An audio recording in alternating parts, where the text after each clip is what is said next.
저는 덩구리를 처음 봤을 때 이거 어디 그 서문인가 나왔을 것 같긴 한데 교배대 유령이라는 딱 그 단어가 저한테 굉장히 덩구리를 잘 설명해주는 뭔가 이 덩구리의 이름이었어요. 그냥 교배대 유령이라는 거였는데 언젠가 덩구리에게 물었는데 그 말을 쓰는 거가 조심스럽다라고 얘기를 하는 거예요. 그래서 어떤 게 조심스러울까? 그냥 덩구리 자체도 사실 지어지고 만들어낸 존재고 교배된 어떤 존재자고 실존하지 않고 실존하는 상태의 어떤 그런 사이에 있는 것 같은데 교배된 유령이 덩굴이고 덩굴이가 만약에 잠식하고 침입하고 침투하는 존재라면 유령은 그 흔히들 말하는 저승과 이승 사이에서 침입하는 존재에서 드러난다는 거예요. 그러니까 유령은 그 자체를 보일 수가 없어. 그럼 언제 볼 수 있냐?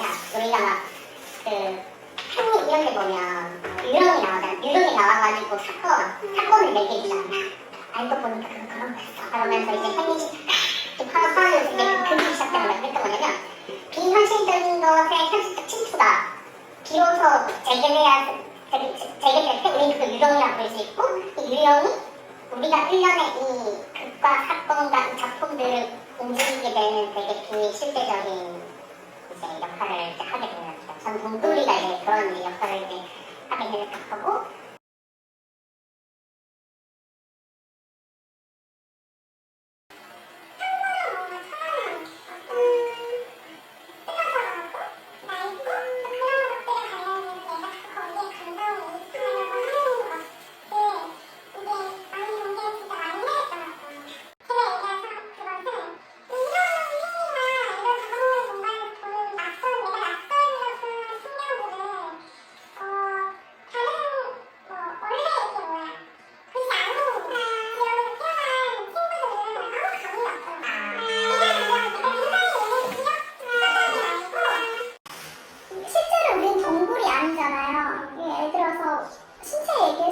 지금 말은 너무 정상 신체의 어떤 특정한 어떤 꾸민 노동도 하고 그냥 일반의 어떤 여성으로서의 보여지는 모습이 익숙한 사람이고 결국에는 동굴처럼 동굴이가 아니지만 동굴 되기를 해보는 그 과정 안에서는 저는 그런 계보학적이고 그런 파헤치는 자세가 없으면 계속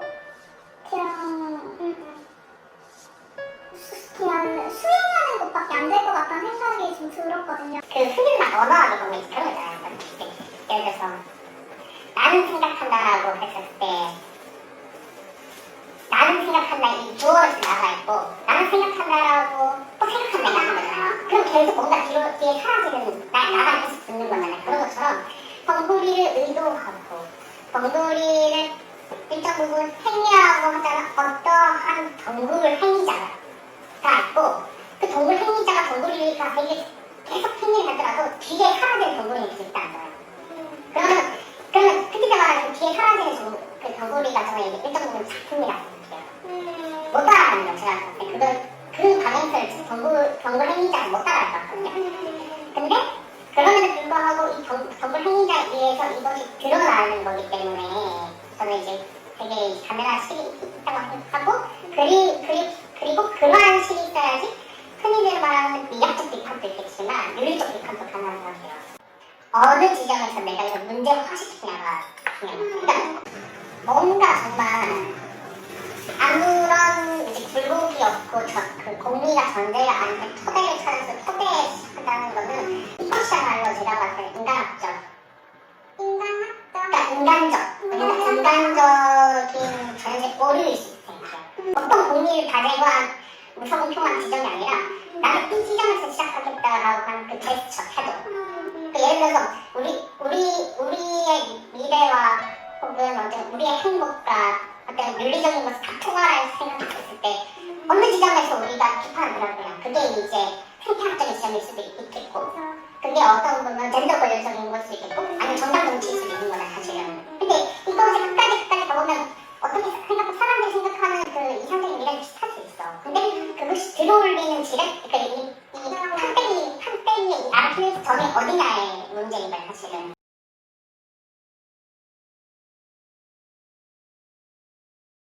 그래서 그 G1, 2, 3 극포까지 다회차까지 이어지는 시리즈가 결국 1년의 약간의 상상력이 더해진 계보학 작업이라는 것들이 보통 이제 그런 거였고 그게 어렵더라고요. 생각보다. 그러니까 우리는 좀 방금 말한 우리의 이 패러다임 어떻게 구축이 됐는지 확인을 하는 과정에서 단순히 이거를 이 패러다임이 이런 식으로 이런 계보를 구축했다라는 이제 흔히들 말하는 학자적인 태도라고 말할 수 있는 그런 것도 있겠지만 우리도 근데 거기서 근데 일정 부분에 연구로 이렇게 욕망이 들어가게 되는 거예요.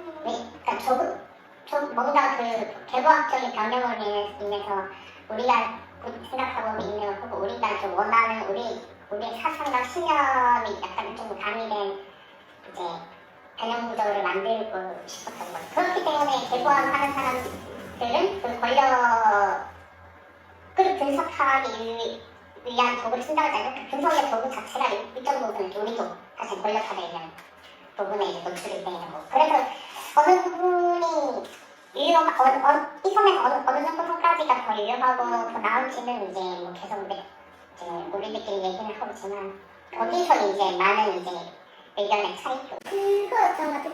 그래도 우리가 지금까지 사용하고 있는 언어와 역사는 이미 체화되어 있잖아요. 그것으로부터 벗어날 수 없고 외부가 없는 상태였기 때문에 그럼 안에 어떤 식으로 역사와 계보가 형성되었는지를 되게 확인하는 작업이 먼저 선행돼야 된다 생각을 했고 그 역사를 되게 비어있는 역사, 반역사를 찾아내야 되니까 더 과거의 역사를 한번 우리가 뭐 뒤집을 수는 없겠지만 존독할 수 있는 신발이를 계속 찾으려고 했던 거였고 결국 신체 문제였을 때 출발하고 싶었던 것도 그런 것들을 왜 그러면 어떤 식으로 정상 신체를 만들었고 어떤 생산적인 몸이란 건 누가 결정했고 그런 것들을 무엇이 누가 어떻게 만들어지고 현재까지 이어져 왔나를 하려니까 더 과거로부터 가게 되었던 건데 히스테리안 이번 시즌4에서 모태신 지모신에 대한 이야기를 찾아서 갔던 것도 지모신이 생명의 어떤 근원이었는데 세계가 이제 어떤 남신이 이제 도래하면서 그 몸을 찢으면서 이제 우리가 안에 이제 대륙이 되었다라는 그 이야기에서 출발을 한 거였는데 갑자기 그냥 덩굴이의 어떤 그런 면모도 생명을 잉태하고 항상 그 자리에서 교배되고 뭔가 줄기를 퍼뜨려 나가고 뿌리를 내리는 그런 생명의 근원이 항상 그렇게 개발과 산적해 되어 있는 것에 계속 삭제되고 잘려지다가 뭔가 이제 다시 새로운 어떤 존재, 새로운 존재, 기존에 있었던 어떤 그 모습이 나온다는 약간 상상이 돼가지고 어쩌면 계속 덩굴이를 생성해낸 거는 작가가 아니라 세계였을 수도 있겠다.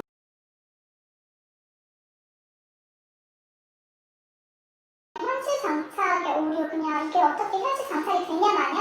근데 항상 우리는 되기나 어떤 이런 것들 사용하지만 그런 게 안 되고 근데 그러면서 우리가 하는 한계들이 흉내내기나 따라하기 어떤 이런 뭐뭐 이슈로 이렇게 하게 되는 문제 안에서 작가의 태도나 실천 어떤 이런 문제가 우리가 되게 고민되었던 거였고 이거 안에서 우리는 그래도 덩굴이의 행위자의 마음은 글로 먼저 말을 하지 않는 어떤 작품으로서 현존하는 그 상태를 내세우려고 하게 되니까 나의 상태에 대한 점검이 뭔가 생각의 여지가 있었다는 이야기를 하고 현실과 작품과 화자, 작가와의 이 거리 이 세 가지 근데 저랑 경호 씨는 사실 행위자는 아니니까 그게 되게 확실히 좀 우리들한테도 이제 그 경계가 있는 것 같아요.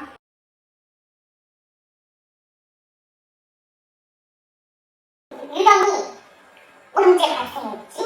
나는 이런 것보다 유령이 내가 관련된 사건에 침투해가지고 뭔가 할 때 유령을 빌어서 나타나는 거잖아. 그러니까 동굴이가 가지고 있는 위치도 그런 거고. 그래서 그렇기 때문에 이 동굴이가 아까 그 작업을 얘기할 때 동굴 행위자는 본인은 이제 그런 먼 과거로 의식적으로 그걸 가고 싶지 않다라고 했지만 지금의 덩굴이가 있고 덩굴이와 교감하는 제가 봤을 때 2017년에 그 근사 안무라고 해나 그때 덩굴 행위자가 동일한지 아닌지 알 수가 없지만 그렇게 작품이 튀어나올 거예요.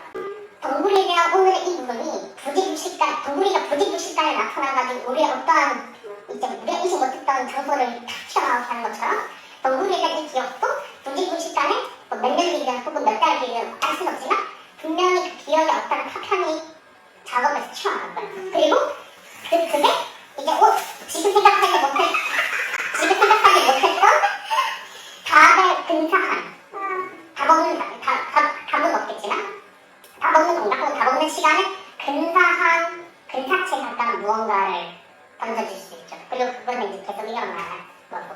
진짜 간단하게 그냥 독자에서 저자가 된 여정이었던 것 같아요. 그러니까 독자는 항상 그 울타리 바깥을 맴돌면서 결국 그 울타리 안으로 들어가지 못하는 배회하는 존재라는 생각이 들었고 그 저자의 세계로부터 항상 주눅 들어있는 그리고 그 저자의 기억을 항상 훔쳐오고 싶지만 나의 항상 그 거리두기가 있었기에 결국 발화자가 한 번도 되지 못한 상태였던 것 같고 저한테 페미니즘이 사실 딱 그런 맥락이었던 것 같아요. 그러니까 페미니즘을 어떤 미심이 아니라 내 언어, 내가 하는 이 막연한 기억을 막연한 구체적으로 더듬어가기 위한 여정이 히스테리안인 것 같아서 저한테는 또 되게 흥미로운 작업이었고 실제로 여기 글을 쓰는 독자들은 한 번도 글을 쓰는 뭐 어떤 저자가 되어 있는 분이 아니라 다양한 어떤 뭐 학생부터 시작해서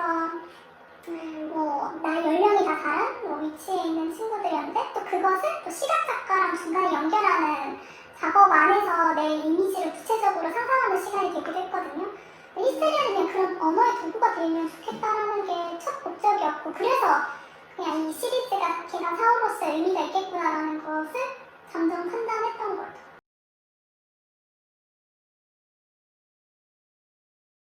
무엇이든 합리적이라는 그러한 싸움으로 해서 정치적 선택이 되는 게 아니라 모두 각자가 자기의 정치적 스탠스를 갖고 거기서 일단 시작하는 거고 거기서 이제 흔히 말하는 투쟁이 벌어지는 생각이기 때문에 저는 이제 제가 이제 막 덩굴이 얘기할 때 덩굴이의 작업이 실패로 비결될 수밖에 없는 앞으로 이거 빠져있는 건가?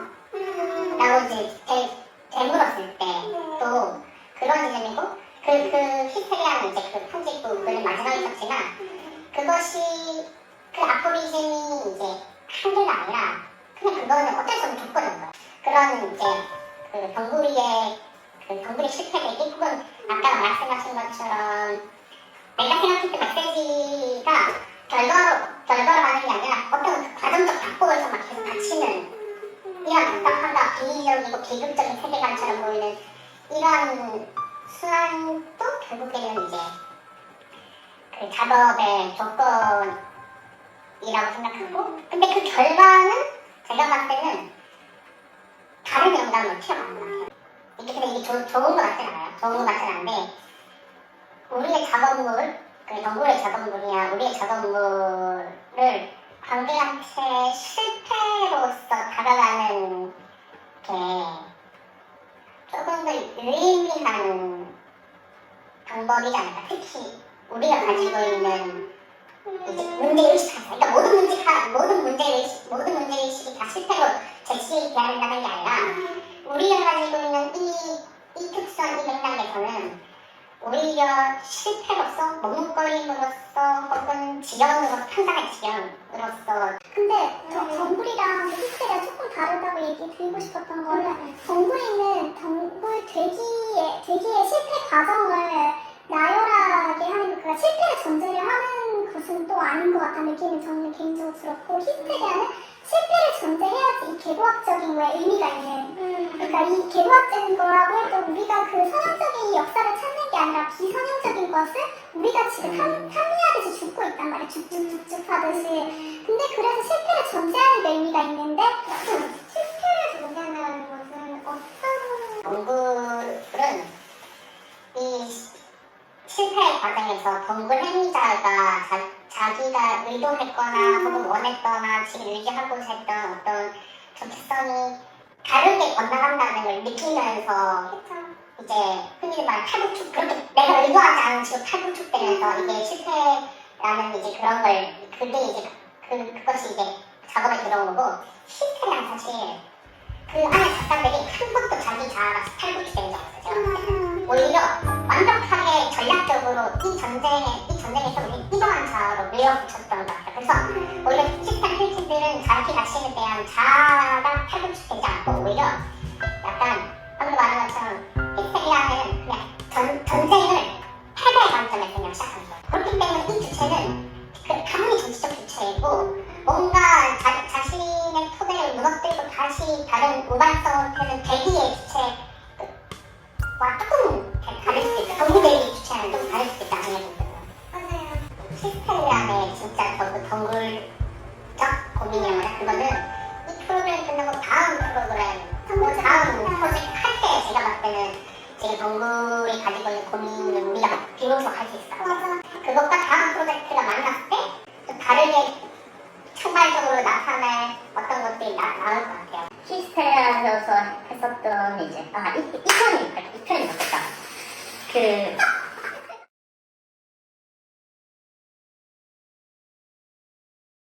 내가 다음 작업을 할 때 그 다음 작업을 시작할 때 그 전 작업을 의식을 하거나 의식하지 못했거나 그 비판하거나 상관없이 이 작업을 하면서 내가 변형되게 됐거든요. 그게.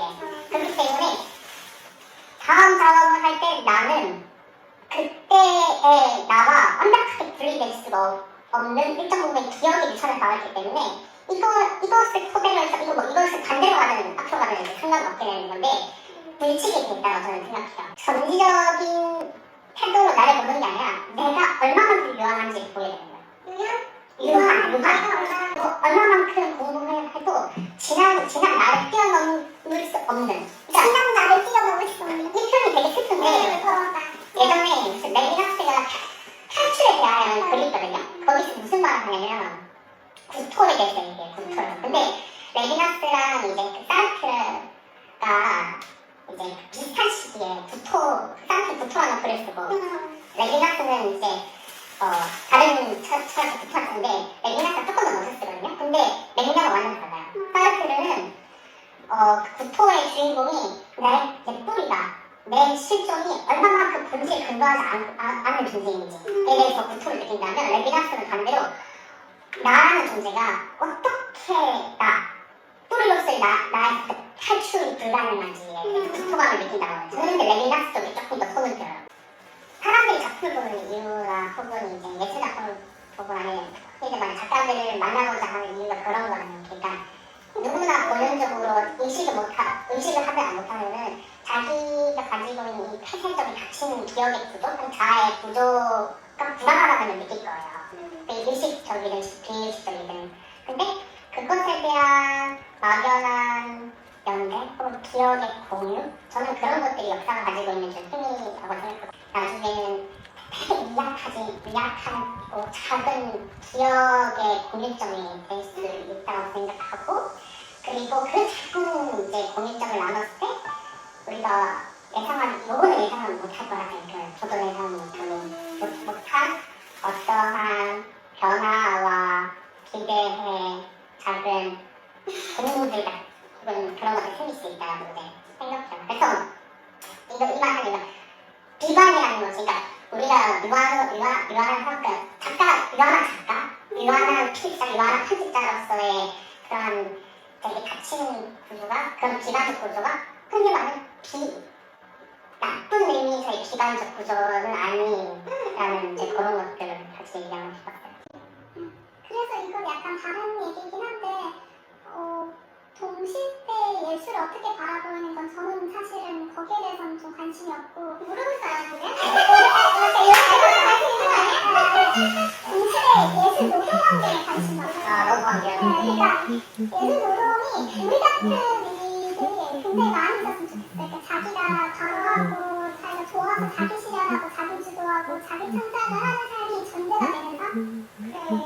그게 그냥 하는 거고 지금 오늘 나왔던 고민도 사실 딱 그런 게 왜 이거 왜 고민을 누가 보면 우리 중2병이라고 하겠어. 아니 중2병 아직도 막 그런 이 고민이 어떻게 상해 운동량이 되고 있는데